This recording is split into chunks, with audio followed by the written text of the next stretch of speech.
que faz uma filósofa? Vive do que uma filósofa? Olha, o povo não vai acreditar, Joyce. Eu vivo de pensar. Que delícia!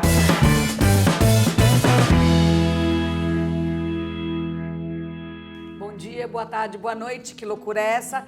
Hoje com uma convidada que a gente queria há muito tempo que viesse aqui falar com a gente. Eu já vou avisando, o papo hoje vai ser interessante, inteligente e tudo mais que vocês vão gostar de saber. Nossa convidada é a escritora e filósofa Márcia Tiburi. Bem-vinda, Márcia. A gente queria muito que você viesse aqui. Obrigada. Porque a gente acompanha seu trabalho e a gente gosta e é muito bom a gente poder discutir alguns temas interessantes e relevantes também aqui no Que Loucura é Essa? Você é filósofa. Foi. Que aconteceu? Você acha ruim? Não, mas aconteceu. Eu vivo de pensar e falando sério, assim, de tentar, assim, se tem uma coisa que falta na nossa época, e em diversas épocas falta, é o pensamento. O pensamento, assim, como um procedimento da linguagem, cuidadoso, atencioso. Então, filosofia é isso, é a qualificação do pensamento, o cuidado com o pensamento. E como é que você, falando todas essas coisas tão interessantes, você falou que ganha dinheiro com isso? Me explica como faz. Não é nem ganhar dinheiro, é viver disso mesmo, né? Mas é que para viver você precisa de ganhar alguma coisa. Então, não, as pessoas me pagam, elas gostam de me dar dinheiro. Para você falar, elas dar palestras. Me dão, assim, eu sempre, por exemplo, dei aula de filosofia. As pessoas escolas, faculdade? Escola, faculdade, grupo de estudo. E as pessoas sempre foram me pagando. E sempre, os meus empregos todos vieram com, assim, situações muito convites, fáceis e tal. E então eu nunca precisei fazer muito esforço, talvez porque eu tenha Saturno na casa 6 em Touro. Tô brincando, mas falando sério, eu acho que tem uma demanda, uma falta de reflexão no mundo. Então, tem lugar para você habitar com os outros, funcionando como alguém que trabalha com isso, sabe? Então, eu trabalho com isso, eu escrevo filosofia, eu dou aula de filosofia. Regularmente as pessoas me chamam para falar de filosofia aqui, ali, nos contextos. Como é que uma professora de filosofia tem tatuagem aí que eu tava vendo? Eu tenho umas tatuagens. Combina? Eu acho que super. Super combina. Eu acho. Assim. Tanto faz. Daí a coisa das tatuagens também. Por que as pessoas se tatuam? Assim, eu me tatuei que eu precisava de umas marcas para eu mesma me localizar no meu tempo e espaço, né? Então, eu tenho tatuagens, cada uma delas tem uma história. Claro que pega mal, assim, em família, mas os meus alunos nunca reclamaram, nem ninguém. Deve até como se fosse um traço em comum para eles se sentirem mais à vontade, talvez. Isso sim. Agora, gente careta não gosta de tatuagem nunca, então se alguém fica assim de mal com a sua tatuagem, você já faz uma mensuração do grau. Gente careta gosta de filosofia? Gente careta pensa que gosta de filosofia. Pensa que, por exemplo, assim, atualmente que o Brasil tá num climão assim meio pesado, tem gente que chega pra mim e diz assim: eu gostava tanto de você como filósofa, mas você falando de política, poxa, mas então acho que você não leu, você já leu alguma coisa que eu escrevi? Assim, tem gente que nunca leu. Você já leu? Por causa da TV também, né? Então, Márcia participou do Saia Justa, numa época bem polêmica, né? Onde repercutia muito Saia Justa. Márcia, você sofreu algum tipo de patrulha quando você resolveu estudar filosofia, ser filósofa? Ninguém percebeu que eu estava passando por ali, não é verdade. Eu sempre achei, faz pouco tempo que eu descobri,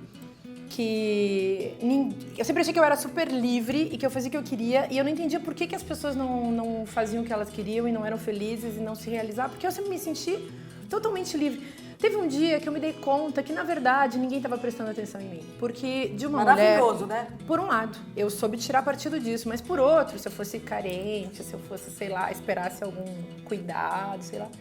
Não tinha. No fundo, o que se espera de uma mulher? E aí vem a coisa patriarcal da nossa cultura.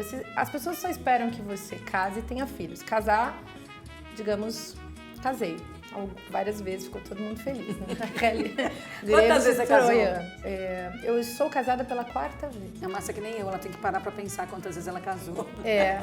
Assim. Aí eu me dei conta disso, que no fundo só o que se espera de uma mulher é que ela case e tenha filhos. não se espera que você faça nada de surpreendente. Se você faz, meio que alguém fica te cobrando, e os filhos, e o marido, e aquela vida pessoal lá que achavam que você tinha que ter.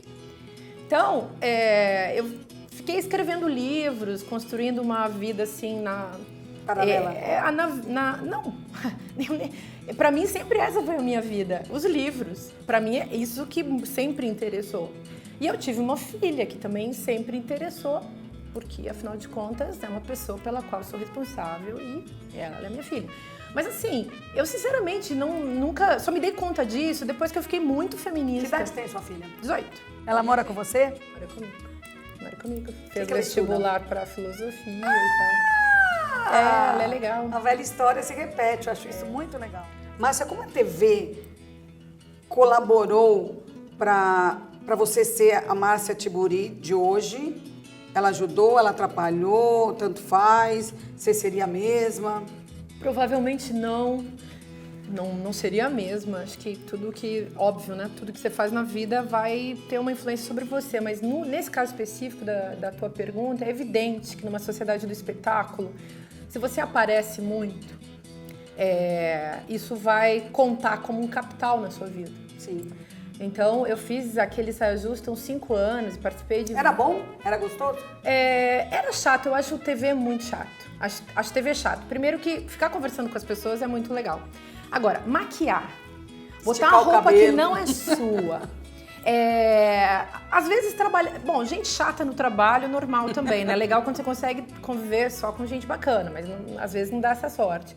Eu gostava muito da Mônica Waldvogel. Com ela era muito legal de trabalhar e com a equipe toda de produção. As atrizes eram muito difíceis porque a atriz decora texto e nem... Era na sua época? Aí eu passei por várias. E assim, às vezes tem também tem outro tratamento do ego, né, do eu, assim, que, sei lá, a televisão serviu pra, assim, se eu tinha um ego, naquele sentido da vaidade da imagem, pisou em cima, triturou, jogou no liquidificador e depois numa trilha do trem sobrou nada. Porque na verdade você fica com muito mais vergonha. Então, a minha relação... Tanto que eu não vejo TV. Eu não via TV antes, eu não vi TV durante e não vi TV depois. E as poucas vezes que me fizeram ver pra ver o que eu tava fazendo... Nada disso? Nada, não tem televisão em casa. Eu não gosto de televisão. Televisão pra mim é um negócio que você deve fazer. Mas o Saia Justa acho que foi legal para alguns aprendizados. Por exemplo, foi no Saia Justa que eu me dei conta que era preciso era necessária a autoafirmação feminista. Quando que você virou feminista? Então, por quê? Tem esse momento aí do Saia Justa que é super importante, porque eu realmente tive que dizer, e eu acho que na TV brasileira, talvez tenha sido eu que tenha dito isso. Gente, feminismo, pra cá e pra lá, sou feminista, e a gente começou com uma conversa mais feminista. E ali foi bonito também, porque eu acho que as pessoas que estavam participando, que elas foram sacando, sabe, a importância dessa ético-política que é o feminismo. Né? E essa história que hoje em dia se fala muito, que é o empoderamento da mulher. Então, o empoderamento, a protagonização, isso era uma coisa que, quando fui fazer o Saia Justa, eu já achava que fazia sentido. Então, uma conversa de mulheres. Pra mim, por exemplo, Saia Justa com homem, eu não faria. Eu avisava, aliás. Vamos trazer homens, assim, se trouxerem eu saio. O que eu acho que é o diferencial do programa é a gente fazer uma coisa de mulheres e enfrentar o exótico, o complexo, o duro, o difícil, o dissenso que tem nisso tudo. Vamos lá. Você inclui as redes sociais nesse balaio de televisão? A sua relação é a mesma? Não, acho que a gente tem que usar. Por exemplo, eu sou a favor da gente ocupar a televisão, em todos os sentidos. Você pode ocupar as emissoras hegemônicas, você pode também ocupar o YouTube, que é o que muita gente vem fazendo, inclusive o seu canal, maravilhoso. Então, acho que esse é um jeito de fazer televisão. Acho que o cidadão democratizado na nossa época, ele também tem que ser videomaker, com ética. Porque o passo da ética tem que ser dado nas nossas construções políticas. Acho que isso é uma coisa que não pode se perder de vista e tem sido perdida de vista. Agora, a gente vive, digamos, no ambiente de uma medialidade televisiva, assim. É o mundo das telas. O mundo das telas nos regula. As telas são próteses de conhecimento. Então, seja a tela da televisão, do cinema, do computador, do celular, que são telas técnicas e se a gente comparar com as telas do fundo da caverna até a tela da pintura, as telas nos trazem justamente informações, o mural. Então tem isso, as redes, isso é importante. Não podemos esquecer que nós vivemos junto com os meios, que são meios, não são fins. Então, a televisão é um meio para o quê? Essa é a pergunta ética e política. O telefone celular é um meio para quê? O celular virou uma espécie de aparelho corporal, né? Um órgão que a gente carrega, não pode ser perdido. Um coração. Praticamente. Praticamente. Se a gente pensar boa metáfora, aliás, Joyce, pensa só.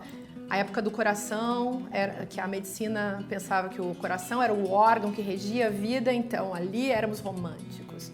Quando veio o cérebro, nos anos 60, então nos tornamos seres do conhecimento. Agora, com o celular, nós somos o quê? Zumbis Nenhum nem tecnológicos.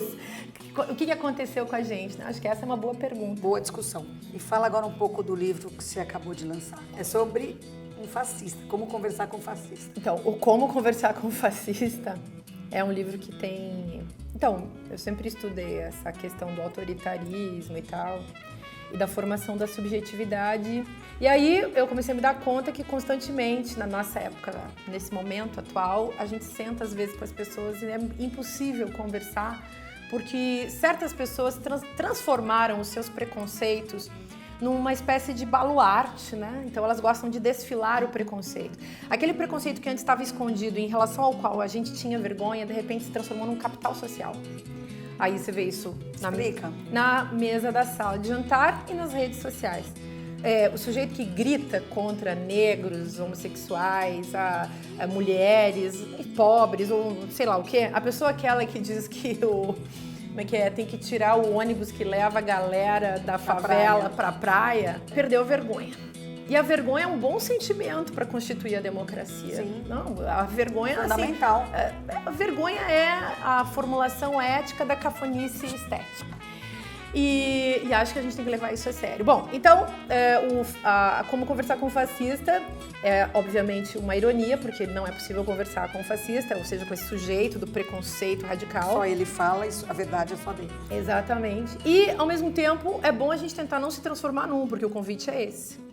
Essa foi Márcia Tiburi, essa conversa super interessante.